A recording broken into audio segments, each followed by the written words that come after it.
Hi, Mochismo Eugene. Welcome to another video from Exit Strategy. Please like, subscribe, share. Give the video a thumbs up if you found it helpful, and share it with someone else you believe would benefit from it. I'd appreciate that. Well, guys, I'm in a slump down position. I'm exhausted right now. I really just want to have just a talk, just a flowing talk of sorts. And what I want to talk about is what a lot of content creators, or let's say awakened empaths, are talking about. And after the night going forward, I am yet another one who's talking about this same thing, or at least I'm feeling this same way. Most of what we have been taught to believe, what we have imagined to be a certain way in this world, it is nothing of the sort. It is an illusion. This is a word you're hearing a lot of awakened empaths, not just awakened empaths who are very much elevating and vibrating and are becoming more in tune with self, God, and thereby being able to understand everything and almost anything around us is not just superficial, it's a facade. It's a programmed facade. You hear a lot of us talking about, you go to work or come home, take care of family, a few hours, go to bed. You sleep longer than you spend with your family. You work more than you spend with your family. Your whole life is consumed. Your whole life is consumed with things outside of yourself. Understand what I just said. Every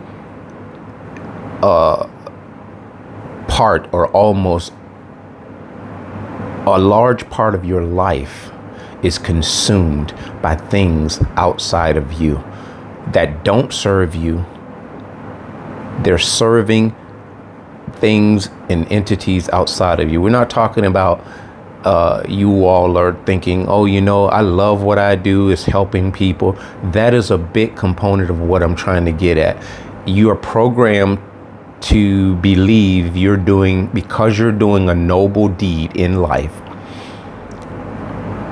You're on this carpet ride of sorts where you feel like because your job is meaningful, or what you do is meaningful, and it brings meaning and it brings joy to you.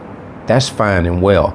But to what degree that is truly your sentiments is what you really have to think about.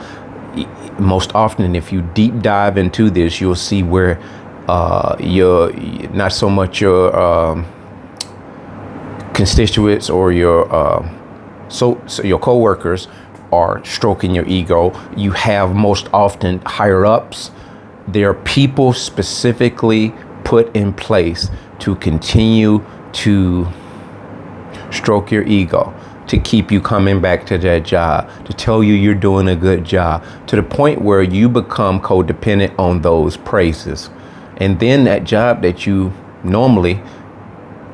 generally enjoy doing, in and of yourself, it is amplified.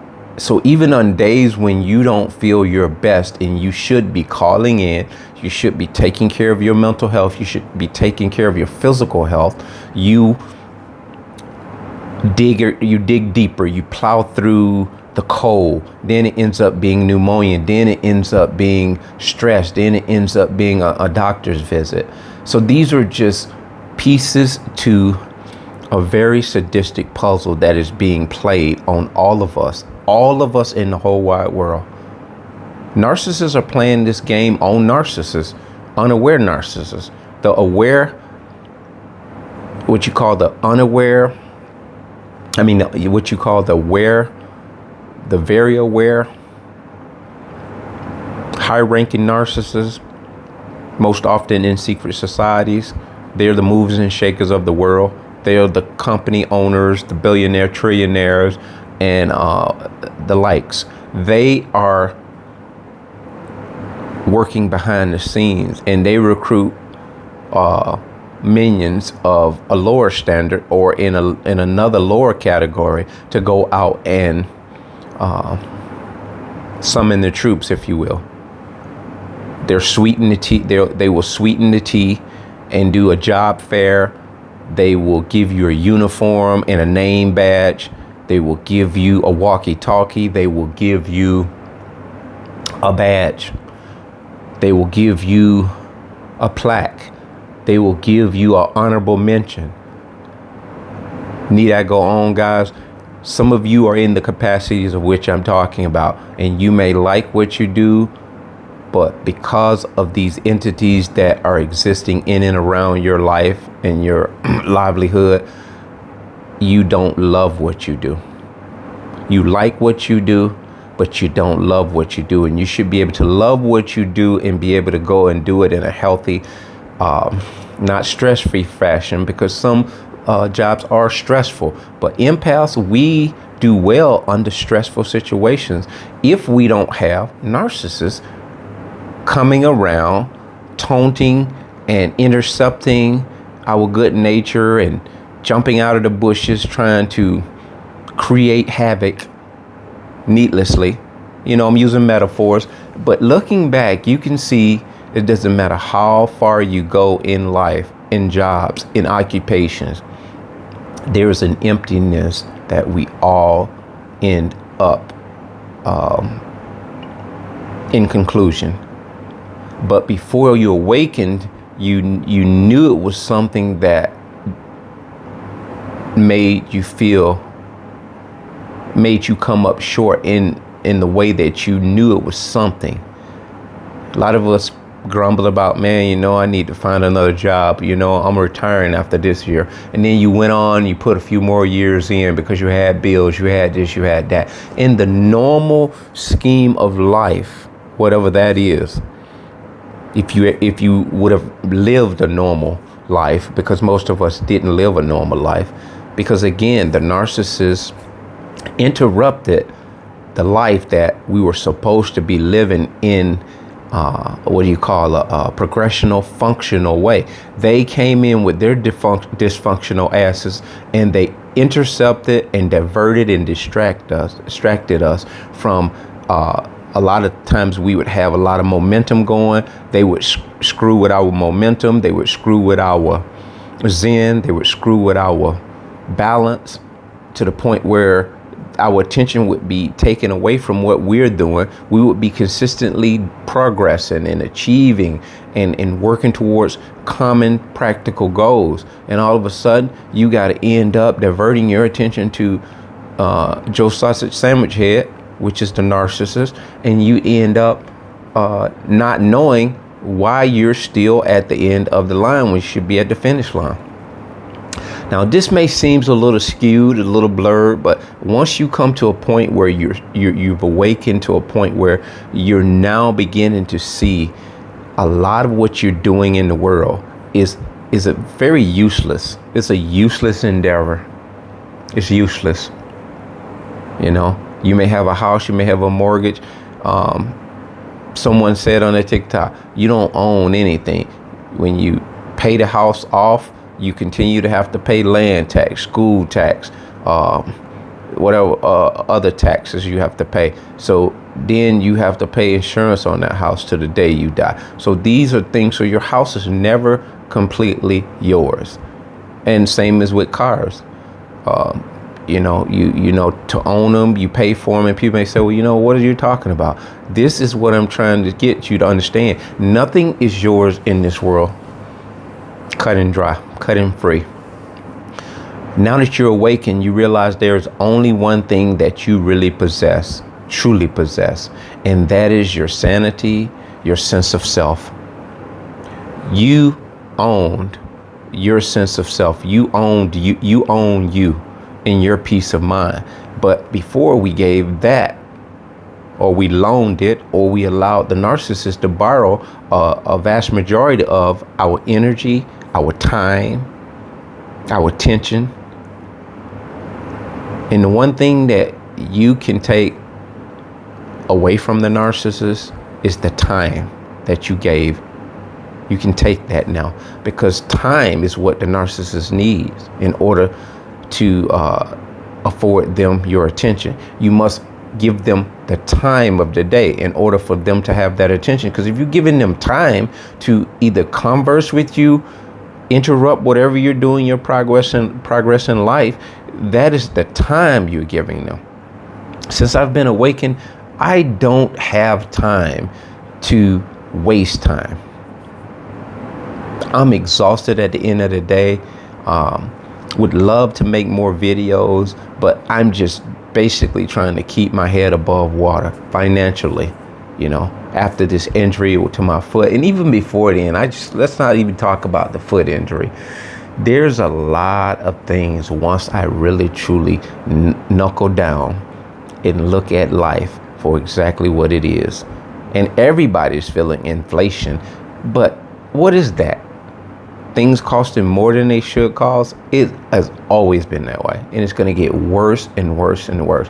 And people like narcissists who spend like nobody's business, they are reckless spenders. They are users to begin with. They are users and abusers. They abuse money, they abuse people, they abuse things, they abuse privileges, they abuse your time. So once you take that one element away from the narcissist, don't give them any more of your time. You don't have time to give away to entities that don't serve you in your very best interest.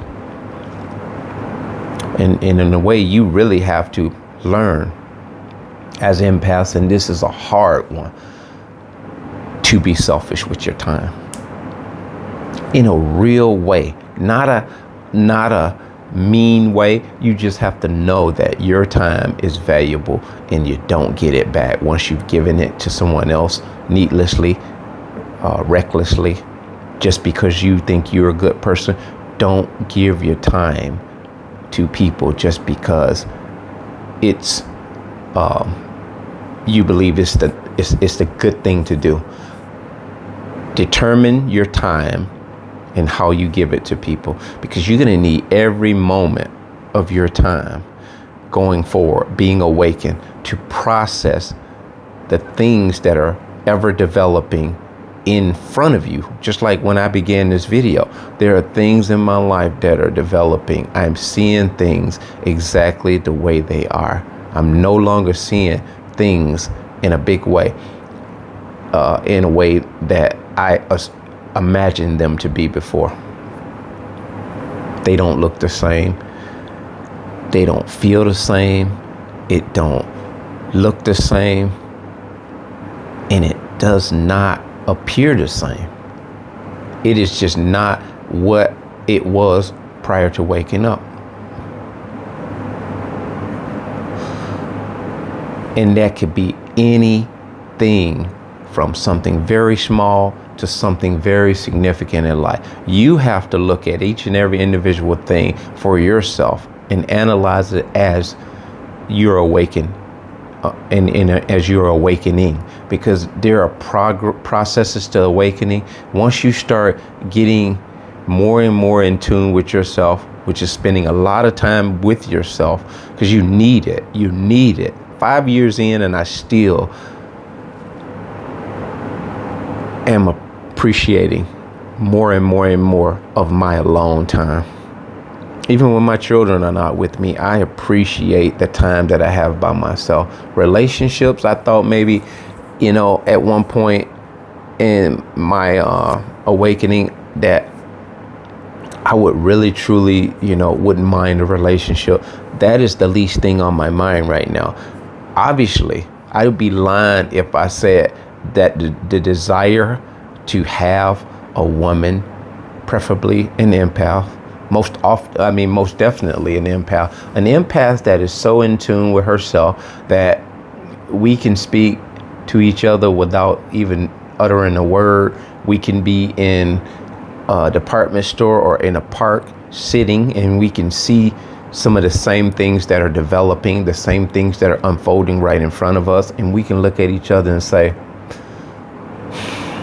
and it won't even be a conversation, because that again is not going to take our time. That's not going to take our attention away from what we are doing.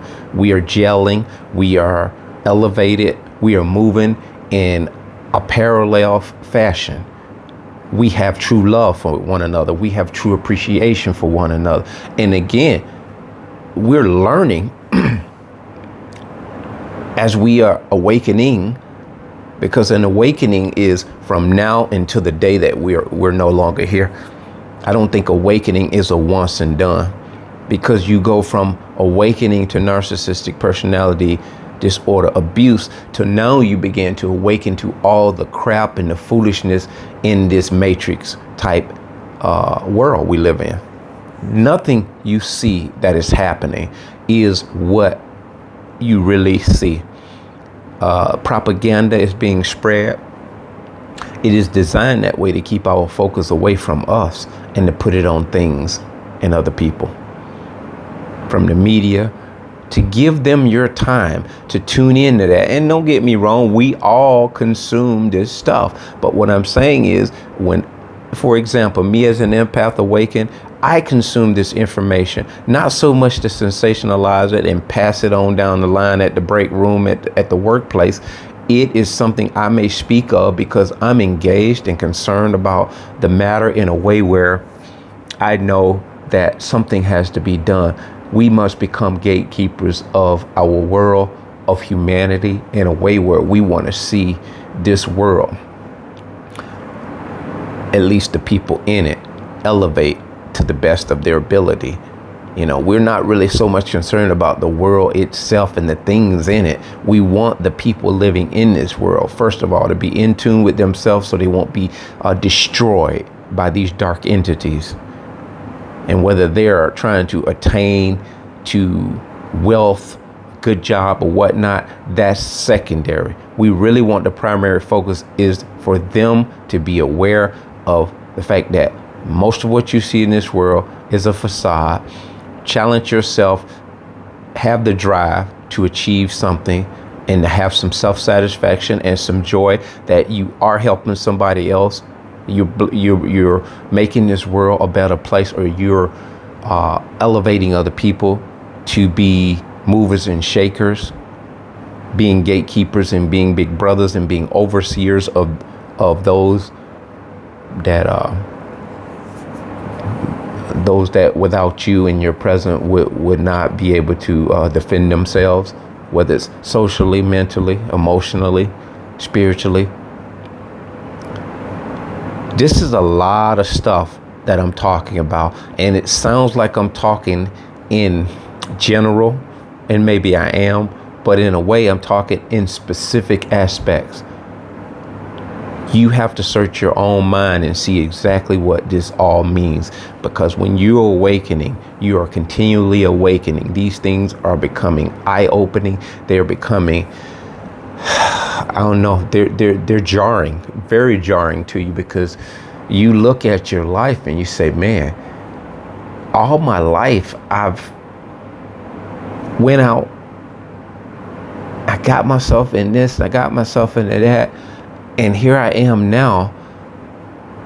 Some of you may have a house, you may have a lot of land, you may have done well for yourself, you may have a nice bank account, you may have a nice savings, a nice retirement setback.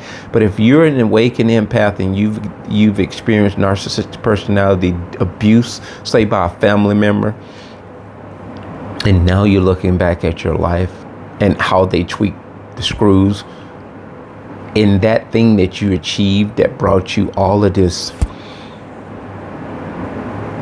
stuff and things that you look back in accomplishment, they don't feel the same, because you now know and realize this was not for you. It was for them.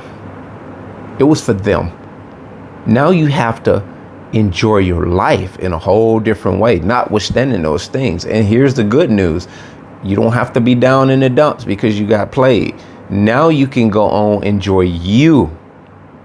You can enjoy you, because if you have that land in that house and you have these nice little things to where you can retire and take off a week or two, you need to start doing that. Don't wait for a perfect time to take time. You may not get it. You may not get it. It's not promised to you. While you're aware of what's going on, now you do it in the now. Don't have any regrets. Jump off that porch. Get into the game of living the life that you're supposed to live. For me, I can't really say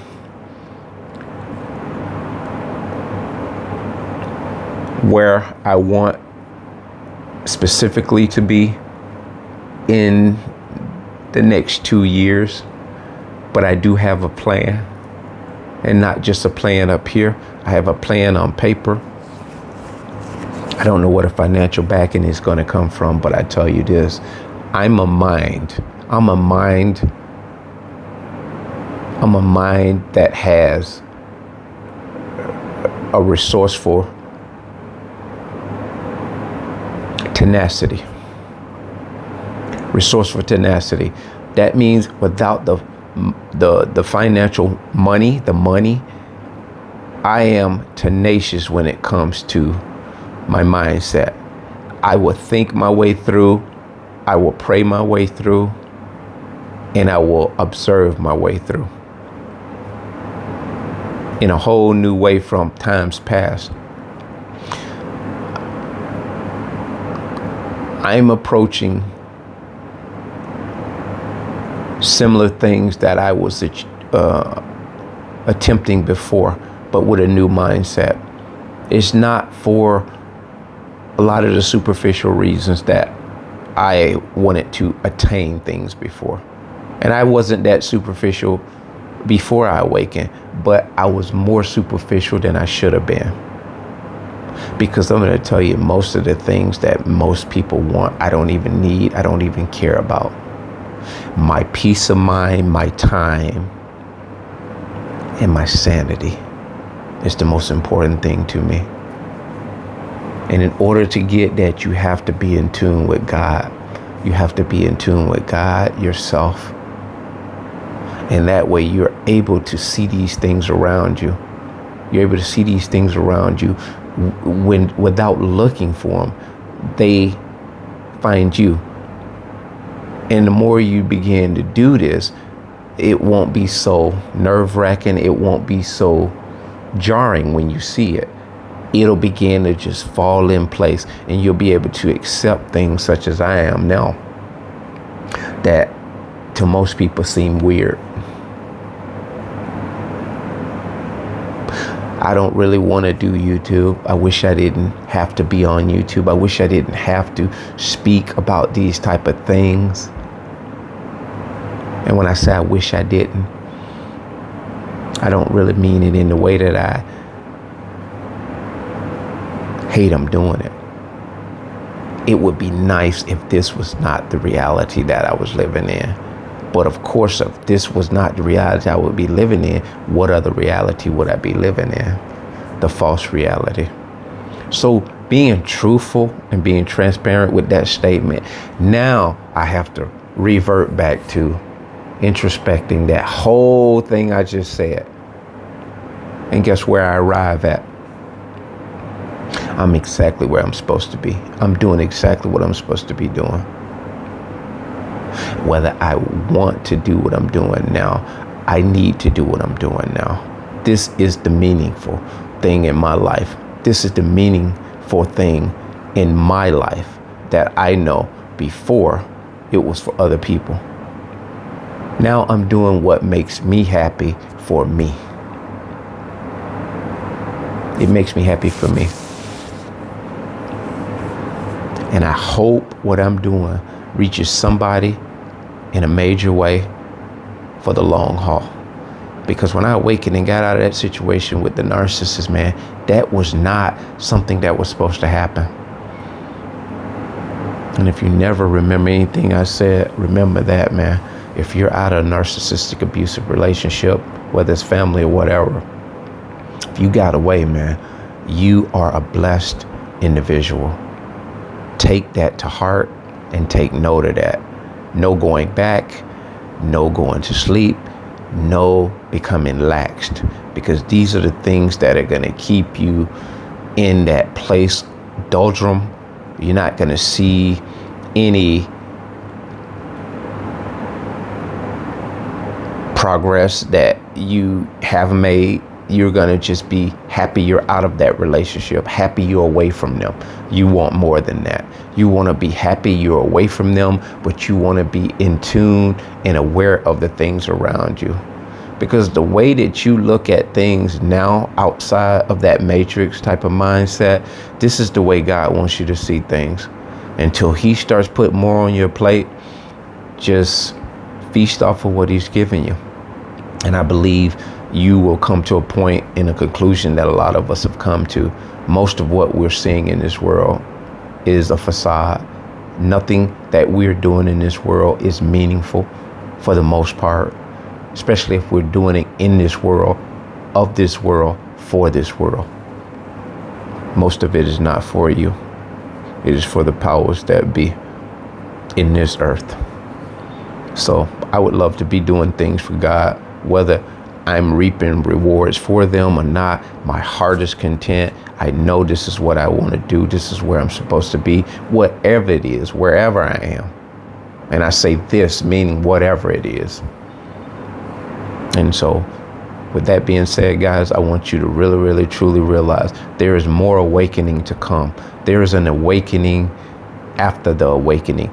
You don't awaken once and done. Because if that was the case, that would be easy to be awakened and it would be a once and done. I'm here to tell you, once you're awakened, there is awakening that's going to continue to happen. And desire it. You must desire it. If you don't desire it, you won't see it. Desire God to show you how phony and fake your surroundings are. Not in that sense. Ask him to reveal to you some of this stuff in your life that you've been hoodwinked to. Ask him to show it to you in a way where it makes sense to your heart and your mind.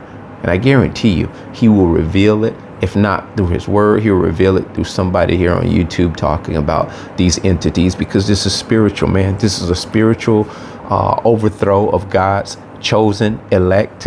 And Satan would want nothing more than you to just stay stuck. Even though you got away, Satan would love for you not to progress, because if you don't progress, you may have gotten away, but you're useless to God's kingdom.